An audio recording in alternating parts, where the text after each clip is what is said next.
Assalamualaikum warahmatullahi wabarakatuh. Selamat siang waktu Doha, selamat sore atau selamat pagi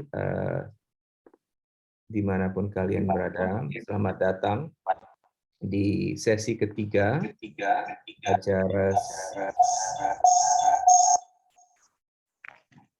acara sesi berseri informasi mengenai bagaimana cara melamar ke universitas di Qatar. Untuk menjawab pertanyaan yang masuk di bagian akhir sesi kedua kemarin, mungkin saya bisa memberitahukan semuanya kalau alamat email saya jika ada yang ingin menghubungi saya itu adalah anto.mohsin@gmail.com. Saya tulis di chat ya. Juga sesi pertama dan sesi kedua rekamannya bisa dilihat di kanal YouTube PPI Qatar. Yang menemani saya kebetulan hari ini ada satu pengurus PPI Qatar, Dida. Tolong Dida ya diketik dan di-share di chat URL alamat kanal YouTube PPI Qatar. Baik, kita bisa mulai sesi ketiga ini karena waktunya hanya setengah jam dan masih ada dua sesi lain yang masih akan saya langsungkan. Sesi keempat Jumat minggu depan, sesi kelima 2 minggu dari hari ini, jadi masih ada sesi lagi. Kita bisa mulai dengan pertanyaan pertama yang masuk mungkin. Silakan.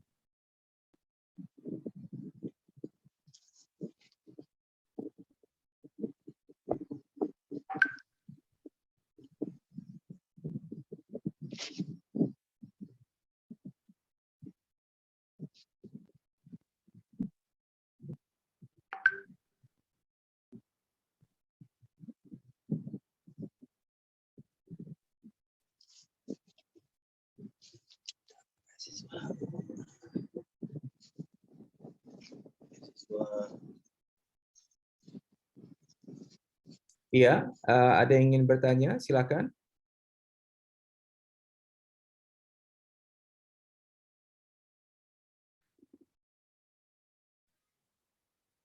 Izin bertanya, Pak. Ya, silakan. Siapa? Ya. Maaf, Pak, tidak bisa buka Enggak, namanya kamera. saja. Namanya Ya, saja. saya Rosdiana. Saya mau Oh, bertanya. iya. Ya, kalau untuk proses pendaftaran di Universitas Qatar sendiri itu sistemnya itu kita harus untuk jenjang magister ya, Pak. Itu sistemnya kita harus dapat supervisor untuk tesis dulu atau bisa langsung mendaftar umum langsung ke universitasnya ya, Pak ya? Atau Ya, harus ada diterima dulu? pertanyaannya bagus. Pada umumnya, kalau untuk jenjang S2 tidak perlu mencari tesis advisor sebelum melamar. Pada umumnya ya. Jadi melamar saja dulu. Baru setelah lamarannya keterima, biasanya nanti setelah mulai kuliah dicari minat Rosdiana dan juga kepakaran dosen-dosen yang ada dan difasilitasi untuk dicarikan pembimbing tesisnya. Itu pada umumnya.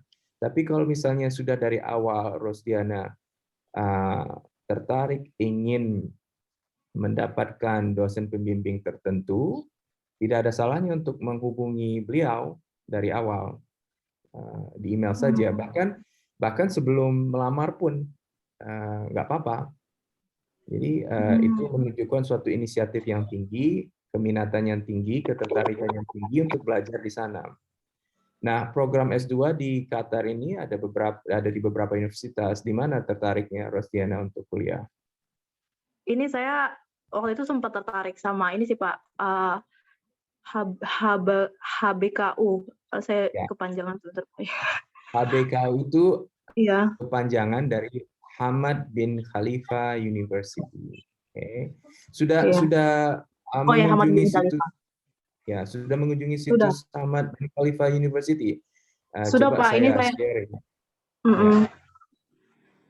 Ya, ini jadi situsnya Hamad bin Khalifa University atau HBKU bahasa Indonesia atau HBKU bahasa Inggrisnya. Dan HBKU ini punya beberapa sekolah atau college disebutnya ini. Ada College of Islamic Studies, ada College of Humanities dan Social Science, atau Humanoria dan Ilmu Sosial, ada Science dan Engineering, ada Hukum, Health and Life Sciences, Public Policy, dan sebagainya. Jadi tergantung minat Rosdiana nanti ingin belajar S2 di mana. Dibaca academic overview dan juga admission requirements-nya dan dipersiapkan karena tenggat waktu untuk mengirim aplikasi ini 1 Februari. Masih ada sekitar 2 bulan, tapi tidak ada salahnya untuk mulai dari sekarang. Oke, baik. Ada yang ingin bertanya yang lainnya? Atau pertanyaan yang lain? Oke, halo Pak, Assalamualaikum. Sebentar ya, maaf sebentar. Saya berdasarkan urutan saja ya, saya lihat di partisipan. Mafatia Anshafa, silakan. Iya Pak, sebelumnya maaf saya nggak on cam. Nggak apa-apa, silakan. Saya mau nanya untuk apabila kita mendaftar di QU, apakah sebelum memulai perkuliahan ada ma'had bahasa terlebih dahulu, apa bagaimana Pak? Oke, tertarik ingin belajar apa di Qatar University? Jurusan Quran dan Sunnah. Oke, jadi sebagian besar Qatar University itu memberikan perkuliahannya dalam bahasa Arab. Ada sebagian jurusan dalam bahasa Inggris. Kalau untuk jurusan Quran dan Sunnah, kemungkinan besar sekali itu dalam bahasa Arab. Dan sepengetahuan saya tidak ada kelas bahasa, jadi harus sudah siap untuk bisa mengikuti perkuliahan dalam bahasa Arab sebelum memulai kuliah. Oh ya, terima kasih Pak. Sama-sama. Kori Al-Faruqi, silakan. Pak, halo. Jadi karena kemarin saya sempat yang kedua sempat bertanya tentang yang di Northwestern. Sekarang pertanyaan saya tentang pertama itu dalam persyaratannya Pak ada tentang rekomendasi guru atau counselor recommendation, itu mohon penjelasannya Pak. Itu yang pertama. Yang kedua itu tentang satu-satu dulu ya, saya jawab ya. ya, Kori, supaya saya ingat satu-satu dulu ya, saya jawab ya. Ya baik, bagus pertanyaannya. Jadi betul, untuk melamar ke Northwestern University in Qatar, tempat saya mengajar, itu ada persyaratannya, salah satunya adalah counselor recommendation. Counselor recommendation ini adalah surat rekomendasi dari penasehat di sekolah. Jadi di kebanyakan sekolah, terutama sekali sekolah di Amerika Serikat, SMA-SMA di Amerika Serikat, itu ada namanya counselor, penasehat, di mana tugasnya adalah memberikan masukan, berdialog dengan calon mahasiswa, murid-murid di kelas 2 dan 3 SMA yang sudah mau lulus, kemana mereka mau melamar untuk masuk kuliah. Tapi keberadaan counselor ini mungkin tidak ada di semua sekolah. Jadi sekarang di mana Kori sekolah? Saya sudah lulus tahun lalu itu saya sekolah di MA Husnul Khotimah. Sekarang sedang sekolah di MA di madrasah atau udah lulus Pak, jadi udah lulus tahun 2020. Sudah lulus, oke. Ya. Sedang kuliah atau tidak, belum kuliah. Belum kuliah, oke. Nah, mungkin ada satu guru di tempat dulu Kori sekolah yang bisa mengambil peran counselor ini. Saya kurang tahu. Tapi bisa jadi seperti guru pembimbing atau guru kelas gitu. Guru Kalau BK misalnya tidak ada mungkin. counselor. Guru BK mungkin apa ya? BK itu apa kepanjangannya? Kayak bagian kesiswaan. Ya, bisa, betul. Ya. Ya, betul, guru BK. Ya, counselor recommendation itu bisa didapatkan surat rekomendasi dari guru BK, betul. Jadi guru BK bisa minta guru BK Kori ini untuk menulis surat rekomendasi. Dia yang menulis, bukan Kori yang menulis. Minta ke guru BK ini menulis tentang Kori selama sekolah di MA dulu. Apa namanya, your strength and your promises untuk jadi seorang mahasiswa, kemampuan, kekuatan, accomplishment, penghasilan, pencapaian dulunya semasa sekolah di sana, ditulis semuanya. Dalam bahasa Indonesia juga nggak apa-apa. Misalnya awalnya di draft, terus nanti diterjemahkan ke dalam bahasa Inggris. Nah, itu council recommendation. Pertanyaan berikutnya? Yang berikutnya dari buat beasiswa itu dari pertama kali masuk memang mendapatkan full beasiswa atau baru bisa mengajukan beasiswa ketika sudah keterima? Itu gimana? Ya, mengenai beasiswa, terutama untuk melamar ke Northwestern University in Qatar itu berdasarkan istilahnya need blind and meet need. Need blind itu maksudnya begini. Jadi calon mahasiswa yang melamar ke Northwestern University itu dilihat dokumen-dokumen atau materials aplikasinya, transkrip sekolah, rekomendasi dari counselor, rekomendasi dari salah satu guru, nilai SAT, dan yang lainnya yang diminta, hasil TOEFL atau IELTS atau Duolingo. Di situ dinilai, oh ini calon mahasiswa ini mampu bisa syarat minimumnya sudah terpenuhi atau belum, dan mampu nggak nantinya jadi kuliah. Kalau mampu dan diterima, ya, jadi nggak dilihat status sosioekonomi, background segala macam, ada biaya untuk kuliah atau tidak, itu tidak dilihat pertama kali. Itu maksudnya namanya need blind, apa namanya, tidak melihat keperluan si calon mahasiswa ini secara sosioekonomi. Kalau sudah diterima, itu akan diusahakan oleh Northwestern University in Qatar untuk dicarikan hibah dan juga beasiswa dari Qatar Foundation yang sebagian besar berupa loan atau pinjaman tanpa bunga, supaya si mahasiswa ini bisa kuliah. Nah, untuk mendapatkan beasiswa tersebut, baik dari Qatar Foundation ataupun dari Qatar Northwestern University di Qatar, harus mengisi formulir-formulir lainnya juga. Begitu, Kori. Jadi yang penting, yang perlu diutamakan adalah melamar saja dulu, penuhi semua syaratnya. Ya, worry about beasiswa dan lainnya itu berikutnya nanti. Oke, Pak. Oke, Pak, mungkin cukup sekian pertanyaan saya. Ya, terima kasih. Berikutnya silakan Dodi Alfayadi. Alfayadal. Baik, Pak. Mohon maaf saya on kamera karena di Malang hujan. Sebelumnya saya ada beberapa pertanyaan, namun tadi melihat situasi dan kondisi Bapak katanya satu-satu dulu. Pertanyaan pertama, perkenalkan saya Dodi Alfayed, mahasiswa akhir dari Universitas Islam Maulana Malik Ibrahim Malang dengan jurusan Hukum Keluarga Islam. Nah, namun saya ingin mengambil jurusan Islamic Global Affairs atau Public Policy di HPKU. Nah, yang ingin saya tanyakan pertama yaitu mengenai rekrutmennya, Pak. Kan ada beberapa. Saya kan ini masih semester akhir nih, Pak, jadi masih menyusun skripsi dan insya Allah di bulan Desember akhir ini bakal sidang. Ya. Nah, dan application-nya kan terakhir ditutup tanggal Februari, kalau nggak salah tanggal 1. Nah, betul. apakah dari HPKU ini akan menerima LOA unconditional seperti kayak, saya kan belum persiapan buat bahasa Pak, kayak IELTS dan TOEFL.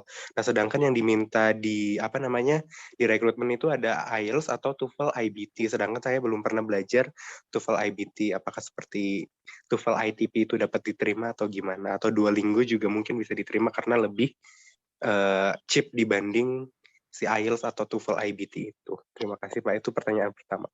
Ya, pertama-tama bagus sekali rencananya untuk kuliah S2 nanti di HBKU. HBKU itu salah satu universitas yang ada di kota pendidikan atau education city di kota Doha ini di Qatar. Dan HBKU tadi saya sempat share ya kan, screen website saya itu memiliki beberapa sekolah dan salah satunya adalah College of Public Policy. Yang perlu Dodi pikirkan dan usahakan sebelum tanggal 1 Februari itu adalah memenuhi semua syarat untuk melamar, ya. Dan skripsi itu bukan salah satunya. Mereka mengerti bahwa yang melamar itu adalah calon mahasiswa pasca sarjana yang mungkin belum lulus, which is okay, which is fine. Ya. Jadi admission requirements misalnya ini di College of Public Policy perlu Dodi pelajari, lihat, dan apa saja yang diminta. Pertama adalah formulir aplikasi yang harus diisi, terus transkrip akademiknya. Nggak apa-apa, belum selesai.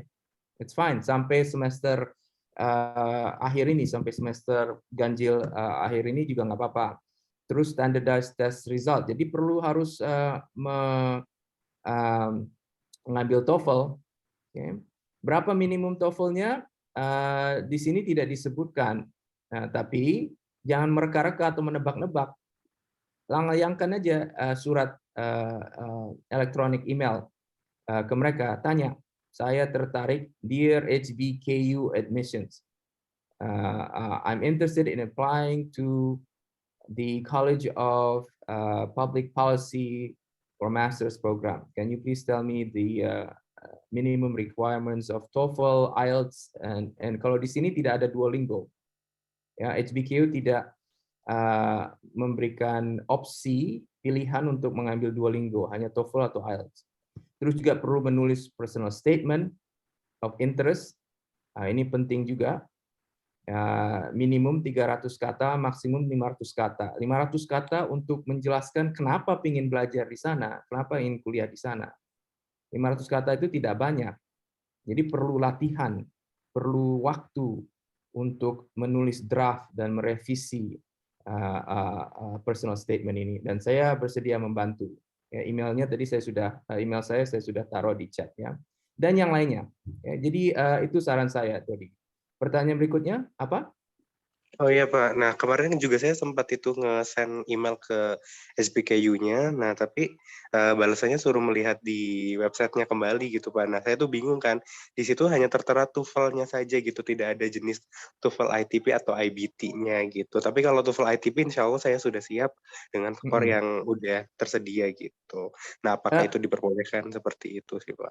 Gitu. Ya, kalau misalnya ternyata tidak ada informasi, Dodi sudah mengirim, balas lagi.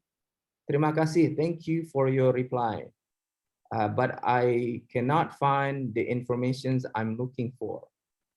I need to know which TOEFL score is the minimum requirement, atau which TOEFL, apa tadi, saya kurang tahu juga. Sekarang ada IBT dan apa satu lagi?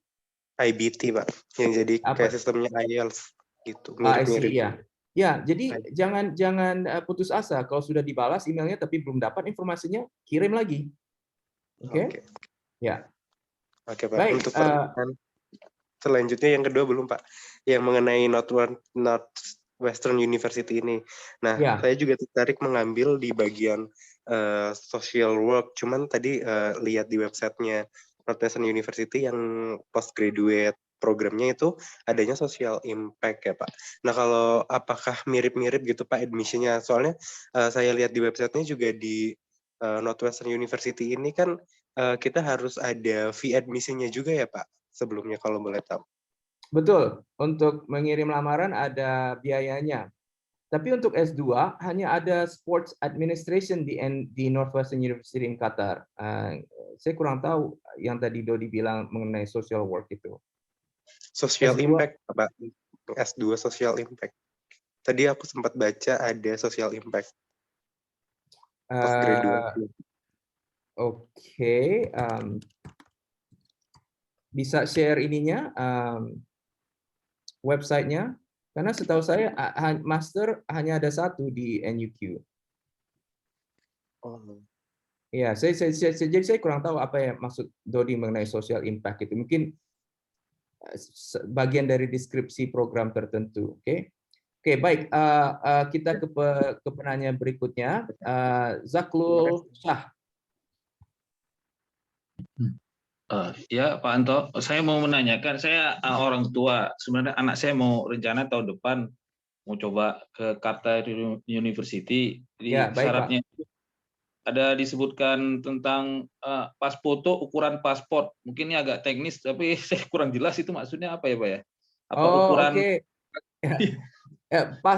Jadi ukuran paspor biasa, pas foto yang kita harus lampirkan ketika misalnya ingin membuat paspor atau memperpanjang paspor kita.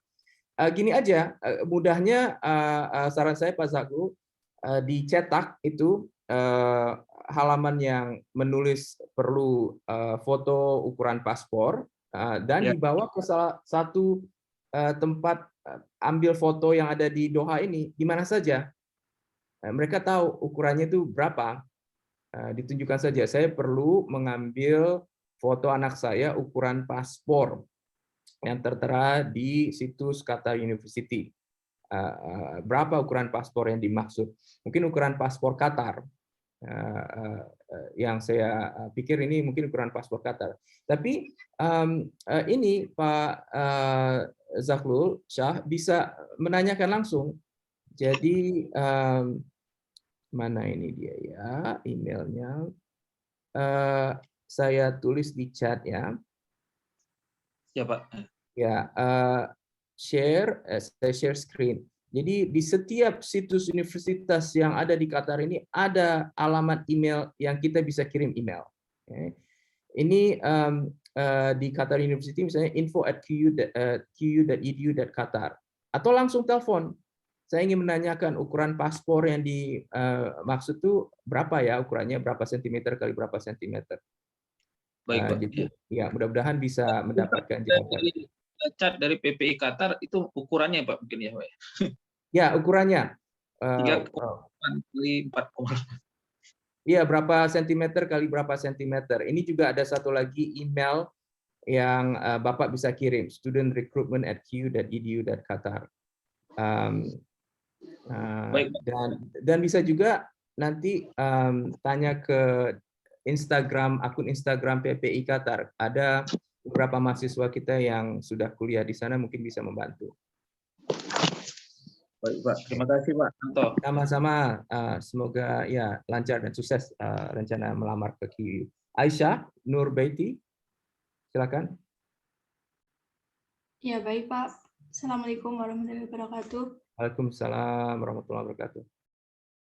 Perkenalkan Pak, nama saya Aisyah Nurbaiti. Saya dari mahasiswi semester 1 Universitas Pembangunan Nasional Veteran Yogyakarta, jurusan Teknik Perminyakan Pak.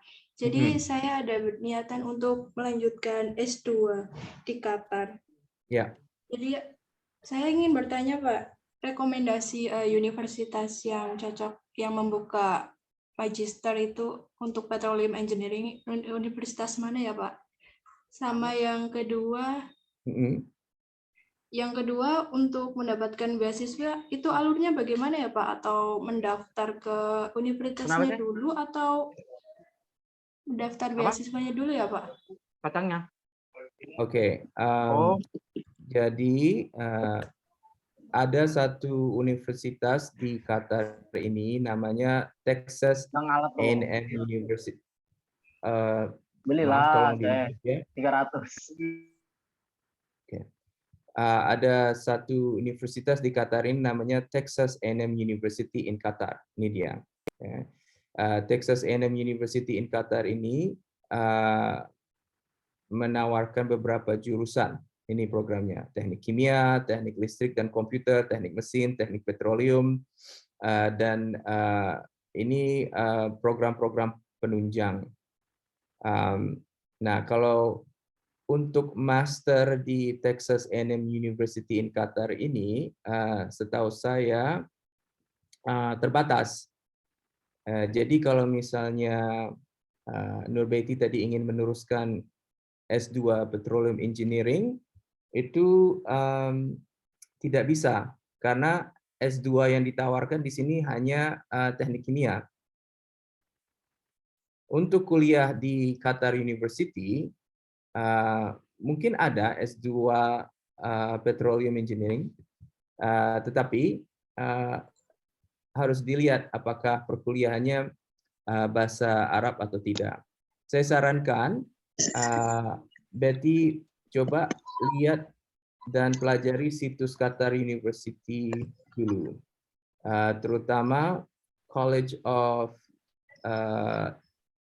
Engineering namanya, College of Engineering.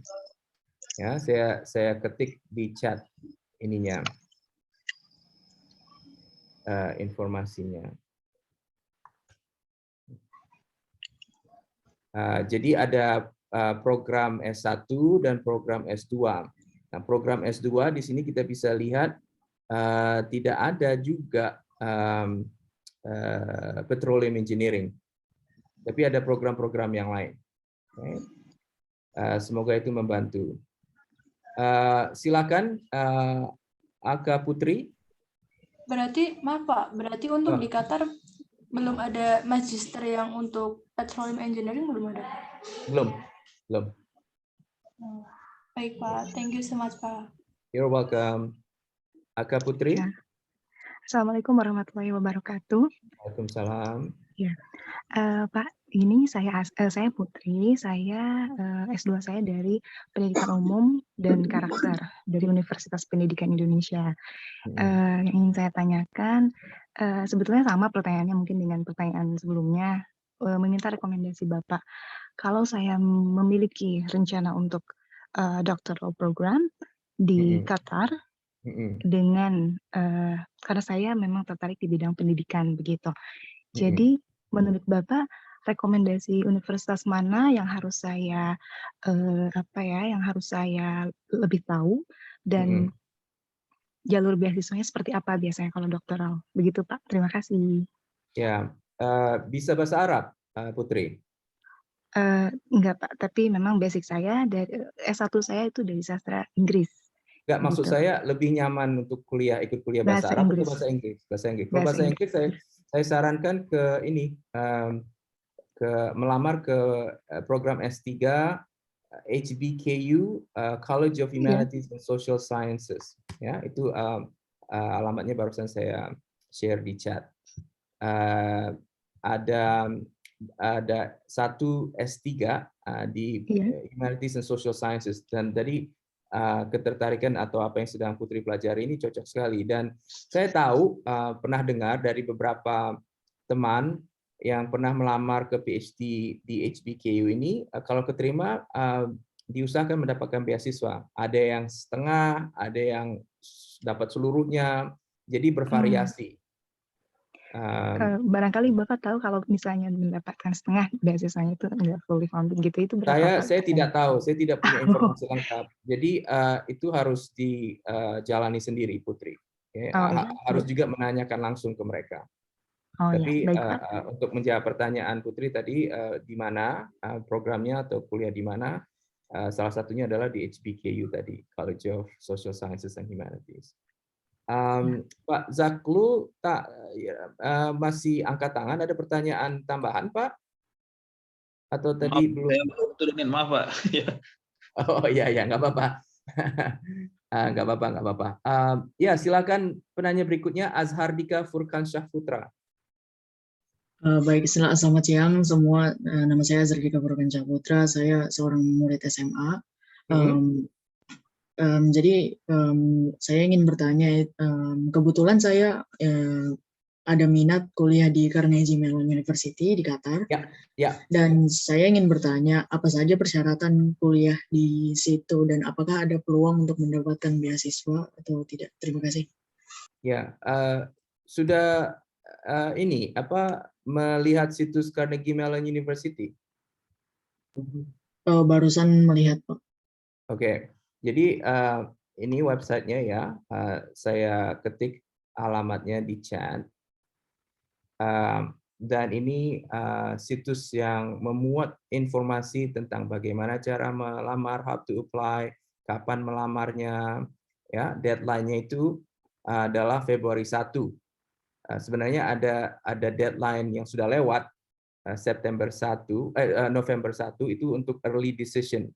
Early decision atau early admission di sini maksudnya kalau misalnya ada calon mahasiswa yang benar-benar ingin kuliah di salah satu universitas, misalnya termasuk di Carnegie Mellon University di Qatar ini, dan ingin mendapatkan keputusan awal, ingin tahu lebih dulu, dan itu diprioritaskan oleh universitas, dilihat lamarannya itu November tanggal 1.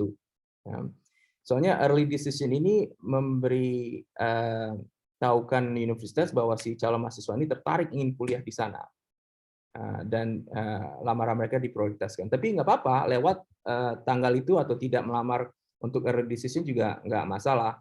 Untuk regular decision itu Februari 1. Nah, mau ambil apa Azhardika kuliah di Carnegie Mellon University? Itu pertanyaan paling dasar. Sudah melihat belum apa yang diingini dan apa yang tersedia di sana? Ingin belajar apa? Sudah, Pak. Namanya jurusan Computer Science kayaknya. Computer Science, oke. Computer Science ini ada di sini. Ada deskripsi bagaimana Carnegie Mellon University mengajar ilmu Computer Science. Apa itu S1 di Computer Science, area of study-nya di S1, dan salah satu contoh rencana perkuliahan S1. Kembali ke situs tentang bagaimana cara melamar, ini persyaratannya, mengisi formulir online, namanya Common Application, harus menulis suplemen essay. Essay di sini adalah ya essay, diminta menulis menjelaskan diri Anda. Ya, mereka ingin tahu. Hampir, saya tadi mau bilang hampir seluruh, tapi kebanyakan universitas di Amerika Serikat itu menekankan pentingnya menilai calon mahasiswa itu di luar dari nilai-nilai yang ada di transkrip. Mereka ingin tahu Anda sebagai murid atau calon mahasiswa itu bagaimana sih? Anda tertarik apa?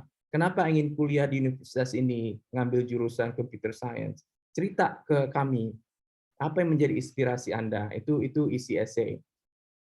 Dan sebaiknya Azhardika mulai dari sekarang menulis draft essay tersebut. Dan saya dengan senang hati bisa membantu memberi masukan. Terus perlu official academic transcript, hasil TOEFL, IELTS atau Duolingo. Sekarang Duolingo dikasih sebagai opsi, mungkin karena tadi ada satu yang bilang itu bayar untuk ngambil tes itu tidak semahal TOEFL dan IELTS. Dan juga surat rekomendasi ya dari college counselor, dari kepala sekolah atau academic advisor atau dari guru, dari seseorang yang tahu diri kita, tahu kekuatan, kelebihan dan kelemahan kita. Itu tuh penting karena ya kita manusia kan, punya kelemahan, kelebihan. Ya nggak apa-apa, ditulis saja.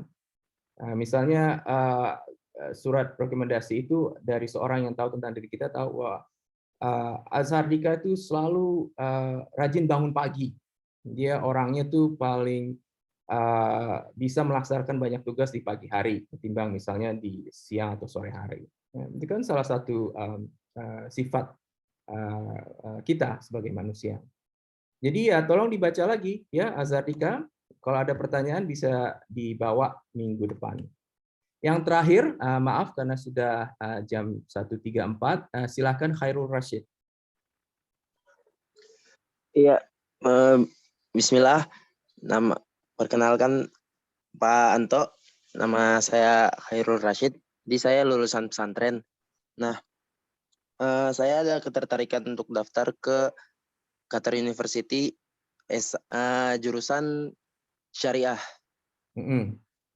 Nah, pertanyaannya, apakah ketika saya ngambil jurusan syariah itu adakah persyaratan untuk harus ada TOEFL gitu? Ya, sebenarnya ini pertanyaan yang bisa dicari jawabannya di situs. Saya sekarang ingin menanyakan kembali ke Khairul. Sudah mengunjungi situs Qatar University belum? Sudah baca belum? Sudah. Nah, apa kata mereka? Apakah perlu TOEFL? TOEFL. Karena jurusan yang ingin Khairul ambil itu tadi apa? Jurusan apa? Syariah agama Islam. Syariah agama Islam itu kemungkinan besar perkuliahannya adalah dalam bahasa Arab. Ya, jadi kemungkinan TOEFL tidak diperlukan. Saya share ini website Qatar University, ya. Apply to QU. Ini halaman atau laman yang memuat peraturan, persyaratan bagaimana melamar. Kalau misalnya kurang mengerti, ada opsi untuk Qatar University ini membacanya dalam bahasa Arab. Kalau calon mahasiswa di antara kalian ingin lebih fasih misalnya bahasa Arab. Ya, jadi untuk informasi di Qatar University ada bahasa Arab juga selain bahasa Inggris. Kalau kurang fasih di kedua bahasa tersebut, nggak apa-apa, pakai Google Translate aja, diterjemahkan ke dalam bahasa Indonesia. Untuk apa tadi, undergraduate, ya, undergraduate program, mana dia,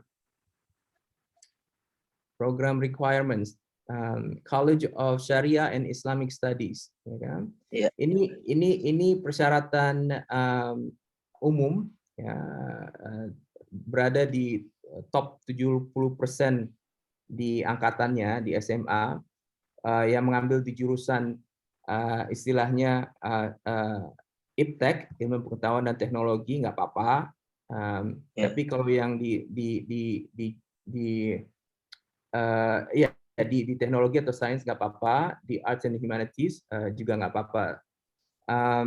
Nah, College of Sharia and Islamic Studies ini jurusannya, majornya Quran dan Sunnah, Dakwah and Creed, Islamic Jurisprudence and Islamic Studies. Tersedia untuk calon mahasiswa lelaki dan perempuan, dan hanya tersedia perkuliahan dalam bahasa Arab. Berkasnya juga diterjemahkan dengan bahasa Arab atau? Ya itu pertanyaannya bagus. Dan kirim email, tanya mereka, belajar bertanya, belajar mengirim email ke mereka atas hal-hal yang ingin kita ketahui. Karena ini salah satu membentuk atau membantu membangun keahlian juga nanti setelah sudah sampai di sini misalnya dan kuliah. Jangan malu bertanya.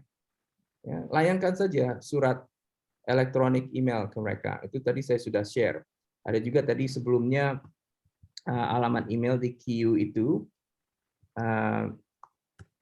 Bukan, mana sih satu lagi? Student recruitment at qu.edu.qatar. Ya. Jadi Khairul Rashid, jangan sungkan-sungkan layangkan email. Boleh pakai bahasa Inggris, boleh pakai bahasa Arab. Saya ingin tanya ini. Iya. Ya. Siap, Pak Anto. Ya, makasih banyak, Pak Anto. Ya, kalau misalnya belum dapat jawaban dalam beberapa hari, jangan menunggu. Jangan menunggu dengan pasif. Layangkan saja lagi surat. Dear QU Admissions, I like to follow up. Saya ingin follow up, saya ingin menanyakan kembali email yang saya kirim sebelumnya. Mungkin orang yang kerja di sana itu sibuk, jadi nggak kesempatan terbaca. Jangan merasa mengganggu mereka. Itu tugas mereka. Menerima, membaca dan menjawab email. Dan mungkin mereka tidak tanggap ya selalu, nggak masalah, diingatkan saja. Ini cara yang baik yang harus kita bangun keahliannya, karena nggak semua orang berkomunikasi lewat WhatsApp misalnya. Oke, baik. Terima kasih banyak untuk yang telah hadir, yang telah bertanya. Rekaman sesi ketiga ini akan nanti diunduh dan ditaruh di kanal YouTube PPI Qatar. Dan 2 sesi terakhir, sesi keempat dan sesi kelima akan dilangsungkan minggu depan dan 2 minggu dari sekarang. Assalamualaikum semuanya, selamat sore, selamat siang, selamat pagi, selamat berakhir pekan dan sampai jumpa lagi. Terima kasih.